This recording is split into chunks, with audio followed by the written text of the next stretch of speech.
Okay. So what I have here, so Charles named his business Virtual Solutions. And so he has his vision and mission, same with how you build the business. You have to have a mission and a vision and a goal.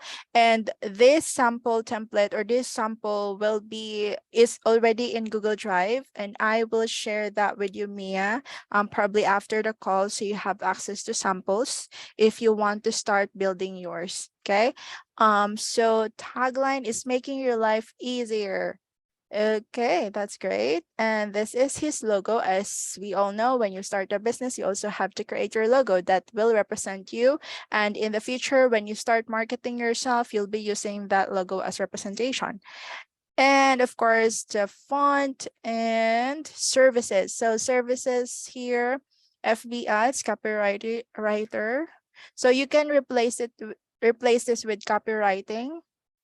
And then video editing, data entry. Oh, you haven't added your tech experience or tech service kind of support. I thought you will Actually, be a tech. I decided to provide those service first because I'm still not I'm still not confident with my skills that I can offer it with the clients.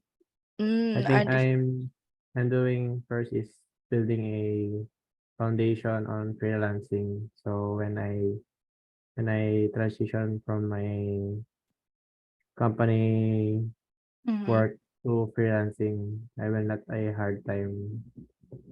Yes. Understood. Okay, that's okay if you're comfortable with this one for now. So I think just to give you a quick overview about tech support in the virtual industry, when you say tech support, people will call you if their system is not working. For example, they're using Slack, they are using project management tool like Asana, Trello, or Notion, or anything like that. Sometimes there are parts that are not working and their go-to person are the tech person. So those are the things that you may want to explore, as you dig deeper into being a tech VA. How about you, Mia? What do you aspire to become? Like, what's your title? What's the main service that you're offering right now, aside from what you've mentioned, GVA? You're on mute. Okay po. I want to pursue po yung sa Amazon po. Amazon. Okay. Product Yung, listing? yes po. Yung Amazon Mm. VA po. Okay, so that's like the very first service that you've offered to your Client previous po. client. First, Yeah. no po. General VA lang po talaga.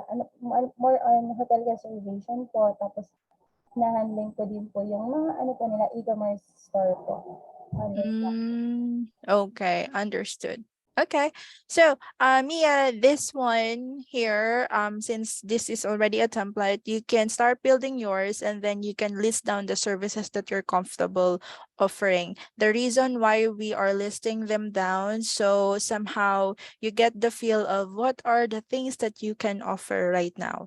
Because some of the people, they just shifted from corporate world to VA industry and they are not sure what to offer. But even if you don't have any VA experience, but you have some sort of a let's say office experience, you did any management or data management, all those kind of things can still be offered online. So yeah, you can list down, and then of the hours, are you working right now? No, okay, great. So with that, because Charles here listed the available hours that he can work because he is still a student. So if you start building your business, you have to indicate what are the hours that you are free and can work. Because for me, for example, I don't work on weekends. I make sure that my schedule is only from Mondays to Fridays, and I only work not more than 8 hours. I tried not to. So currently I have 5 clients and all of them are flexible schedule. And this is the very, very good great thing that you can do as a freelancer, to always find way to get a client that offers flexible schedule, because the tendency is you can work on your own hours, whatever you preferred, and wherever you are. So yeah, it's not that easy. When you jump into freelancing, you always have to think like, yes, I will jump into freelancing because it's flexible, I can work anywhere, blah blah blah. Not all task services is like that, but yeah, along the way you will learn about that. And then next is, you have to build your social media platforms. So you have to make sure that you have LinkedIn account, because this is your online resume. People check your LinkedIn for your employment histories and blah blah blah. So also, I want you to create your Instagram or and Facebook account, because here, this will be the platform that you will market your service. When you start building your business, you will have to be present online, and people get to see what you offer through your post, through your content, right? So I want you to start building or creating, for now, create your own profile and identify your target market. Target market, it's not just everyone. Sometimes maybe there are industry that you preferred. For example, for me, I like working with construction industry, coaches, so all of those kind of people. And when you have a targeted audience, somehow you know how to create your portfolio that they can really relate.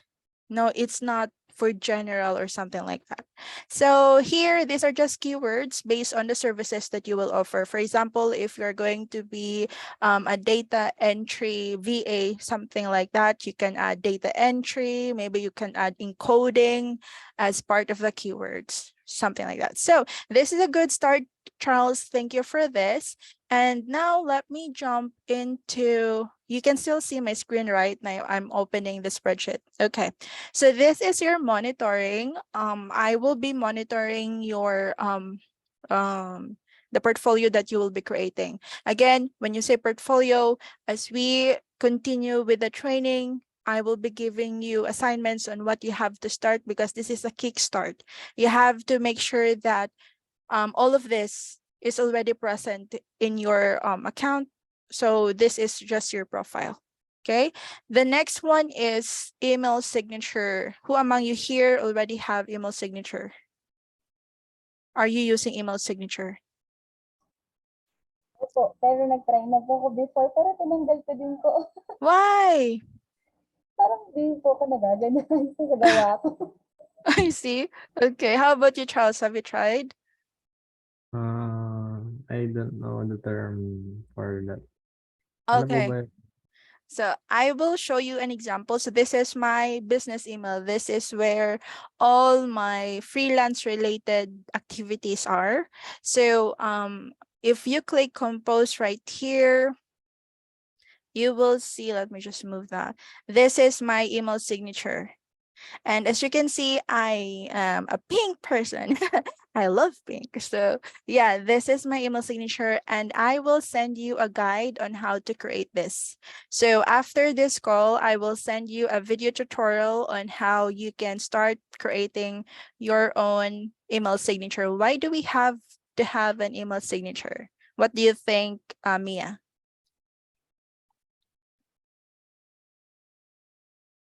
Anything. There's no wrong and right answer.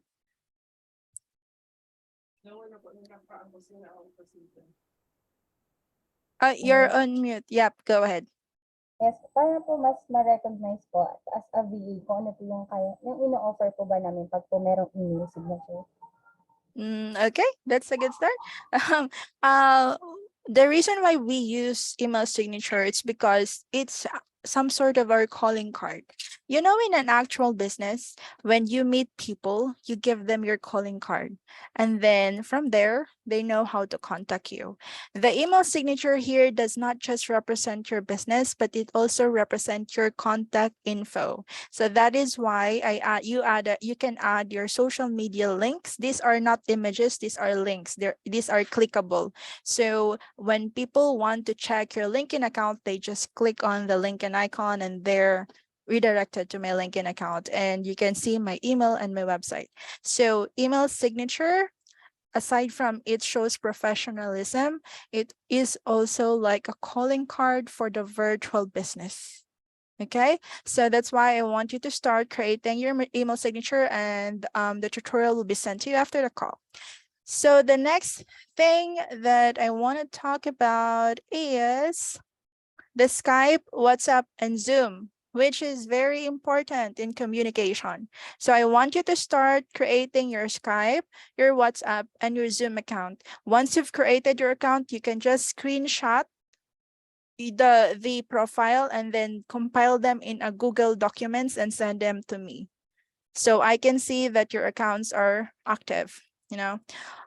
So they should be ready in case you wanted, clients wanted to communicate with you in that instant. You don't have to create it once you get instructed. You should already have it. Okay. Then the next one is 3 online job portals account. So we have Online Job PH, Upwork, we have Virtual Stuff. These are just examples of platform that are posting job offers for freelancers. Now I want you to start creating your own accounts in this platform, because along the way, I will be instructing you to try applying for a job. So, because this is a training. The training, it's not just me talking about it, but I want you to do a hands-on and see how you build your portfolio. Because once you create your profile, you then send me the link of your profile. Like, this is my link for online job account. This is my link for Upwork. So I can, do a quick view and scan and maybe give my suggestions on which part you can improve on. So in terms of the data or info that you have in those accounts. For me, most of my clients I got them from my website. I have my website, and they also saw me on LinkedIn. That is why I want you to really build your LinkedIn account, and the website, we can discuss them in the future. The next is resume. So freelancing resume, it's not just about, it's not the typical resume that you have when you apply for an actual corporate job. It's actually it should be something that can really show what you can do and your experience in relation to the freelance world. So I will still be adding these samples in your folder so you can use it as a reference. Now, I'm not saying that mine is perfect. It's still, no, everyone, we're learning and we're growing, but based on my experience, that I've received like several recommendations because of how I built my resume. If you can see right now, again, I'm still pink. You can't get away with pink. So this is my resume, and of course I have my website here, email, blah blah blah, and these are in PDF files, so they can click this link right here. And this is, I don't add my picture. I don't know why, but I prefer just adding my name. Okay, then personal profile should be an eye catcher. It should somehow give like a boost on your profile. It's very effective if you add numerical figures in your profile. When I say numerical figures, let's say you've helped increase their sales for like 3 months, right?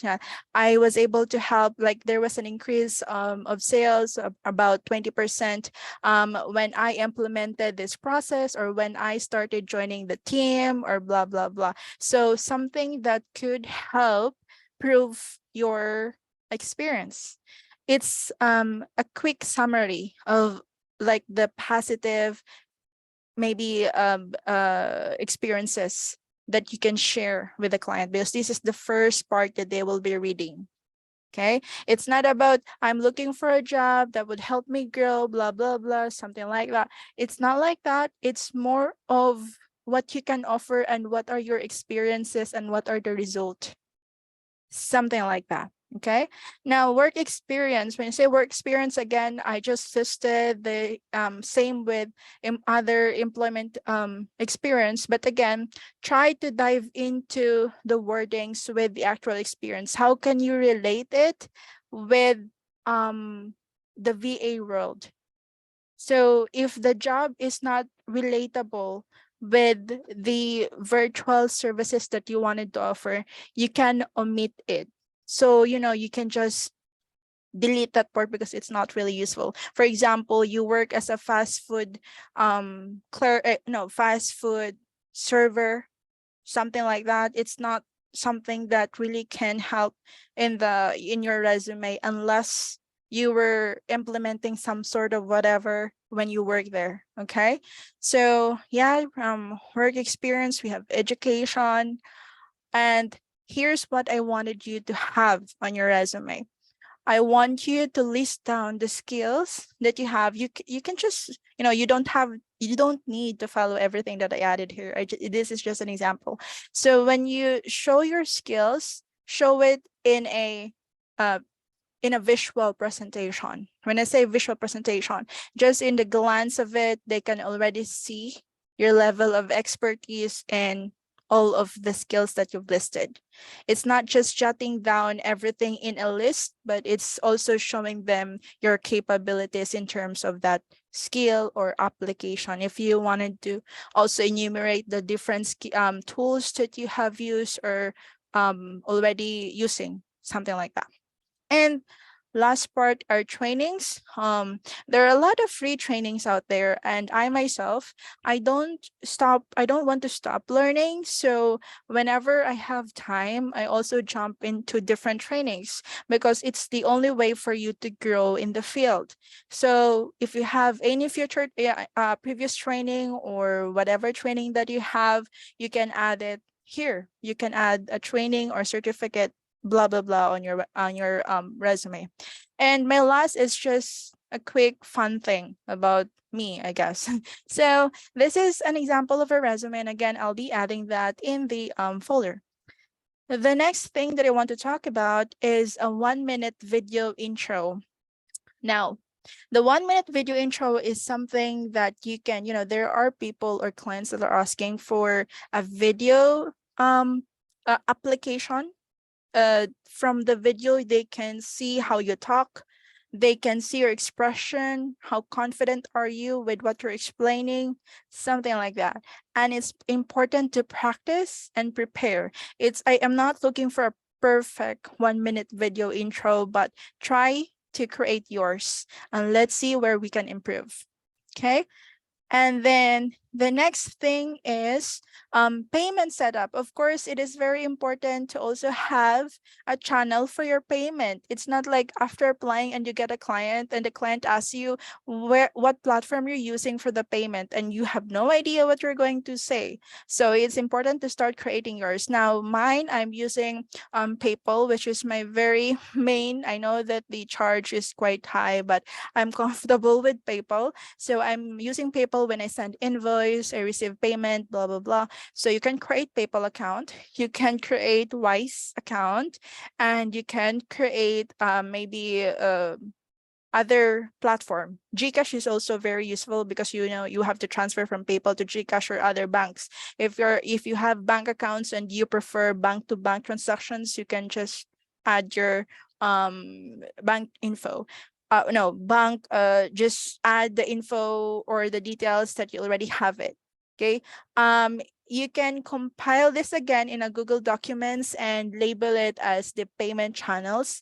You don't have to add the info. I don't want to hack your accounts again, but I just want you to add it just so I know that you have somehow started creating yours. Okay. For this is very important. And the travel itinerary, I'll be discussing that maybe on our next call. And the transcription for this thing, because this will be a bit technical, but how about you, Mia? You've worked as a GVA. Have you tried creating travel itinerary for your client? Opo. No. Okay. So this too will be something that I want to discuss in more details, not in a rushing kind of blah blah blah, because it's only 8 minutes right now for my recording. But I will be discussing this in a separate session with you, so we get to understand the details on how to build this one. Now, I build travel itinerary because I work with several CEOs and how their life is. Because for me, I am a digital marketer, but I am also an all-around VA. So when I say all around, I do kind of an admin, I build websites, I design, so all of those kind of things. And email management. So email management is also one of the key things for being a virtual assistant, because most of the time they will ask you to clear and arrange their email, even if you yourself don't organize your own email. But since you're working as a GVA, you have to learn how to do it. Now, for me, when you say you want to organize your email, are you familiar with labels? You've created one already, right?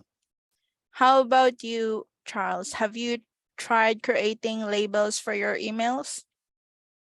No. No. Okay, understood. So labels, if you this is like the Gmail, some sort of foldering your own email. So I have here folders of all the things that the previous clients that I have. I still haven't deleted this one, but this is how I folder. I have this color coding, and how you do that is you just have to create a label. And when you start creating a label, you can name it. When you say nest, what is it under somewhere that are already existing? So that's how you nest. But if it's not, it's a separate email, so you can just leave this as blank. For example, you want to have a folder called Charles files, something like that, and then you just automatically create. And when you create, it will be right here, right? And this is how you color it. You just have to click the three dots and you choose your color. Why do you have to choose a color? It's because once you have a folder, now you have to create some sort of a filter. So whenever you receive an email, you want it to be redirected to the Charles folder.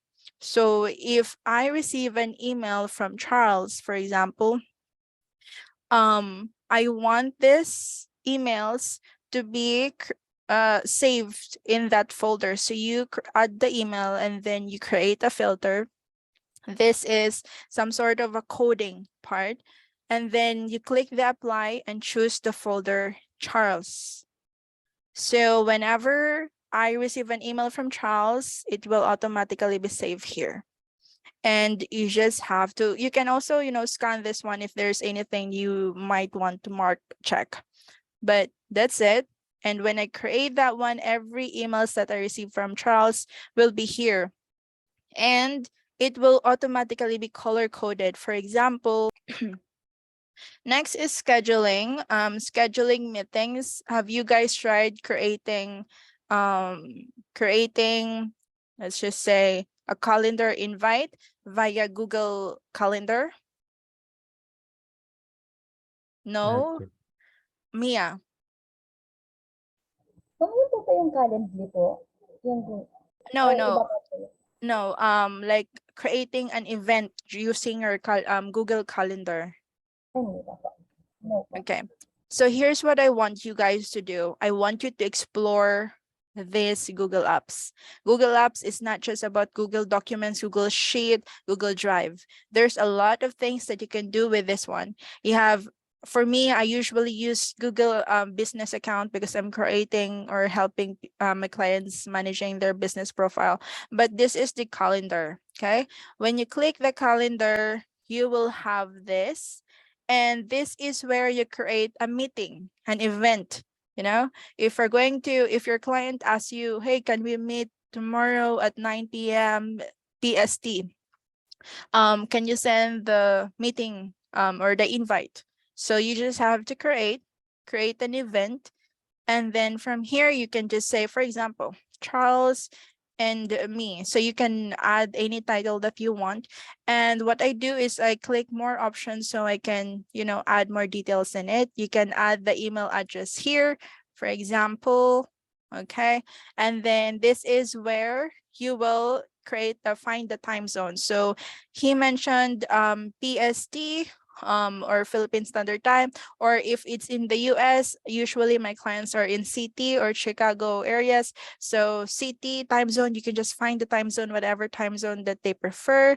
And once you have that, you have to select the dates. When is the meeting? So select the dates, what time, okay, until when. And then if it is just a one-time meeting, you don't have to click this.